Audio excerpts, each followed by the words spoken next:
Okay. So won't you introduce yourself to America? My name is Vicki Lynn.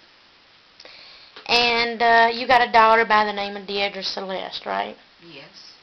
And for the last 7 years, you really didn't know up until here recently. You didn't know where she was, did you? No, I knew she was all over the place with her husband, which was a convicted smuggler and just a bad man. Okay, so you went and got her here recently, and how could you tell us leading up just the part about how you found her? Because we're going to get to how all this stuff, But right now, how did you find her? You got wind that she was in San Diego, right? A lady called Maria Ramirez, which was a family finder. She called me and told me my daughter was in San Diego. And she got in touch with a worker called Niecy Brown. And after many, many calls, Niecy Brown finally called me. And she told me that the children were in a diagnostic center, and she couldn't tell me much about my daughter.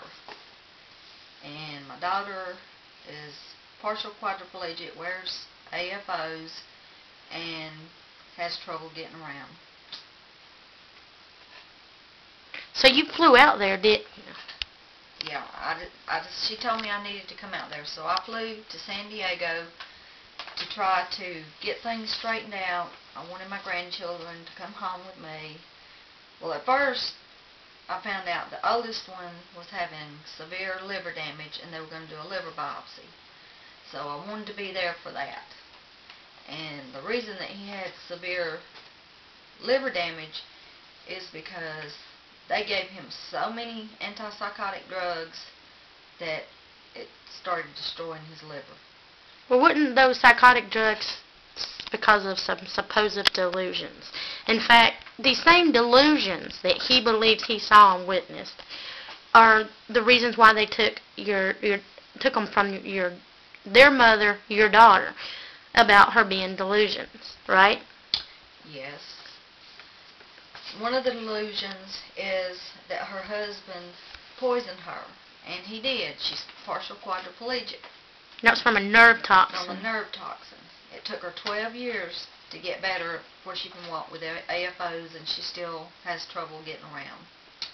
And when the oldest son, which was 10 at the time, started telling about his father, he's in the Mexican Mafia, all the things that he had done, machine guns that he had shot and all that, well, they started drugging him up, saying he was delusional. They said my daughter was delusional. And they're not delusional. In fact, in the report, it says, the summary, comments, and recommendations, my impressions of Celeste are that she is suffering from delusional disorder. There are many contradictions in the stories that she tells. One of the most obvious occurred after her story about being born in the U.S. and being raised by people other than Hispanics. And I am not Hispanic. I raised her. She was born in the U.S.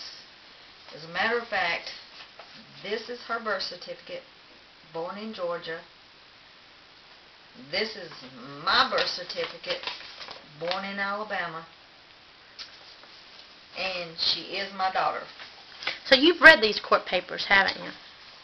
All 2,000 of them. And so basically her delusions are that she was born in the United States, raised by non-Hispanics, her first language not being English, that she has partial paralysis now, at one time a complete quadriplegic from nerve toxin. And there was a comment in the court papers about inside information about 911. Now, this is about including of this part. The next part we're going to go in more detail. But it did say that she claimed to have inside information in 9/11. Did you read that in the court papers? It is in the court papers. So if anybody wanted to go to the internet, to the websites, and look at these court papers, they will actually see. Of course, they added a bunch of extra stuff to it, talking about she claimed to be a CIA and all that. Informant, worked with the president. Have you ever heard your daughter say she worked with the CIA, DIA, or worked with the president. Has your daughter ever said anything that ludicrous? No. Now, but the 911 is true, right? Yes, I knew when she was living with the Middle Easterns, and So, you're going to tell us about that in the next clip. So please, stay tuned to part 2 of the interview with her mama.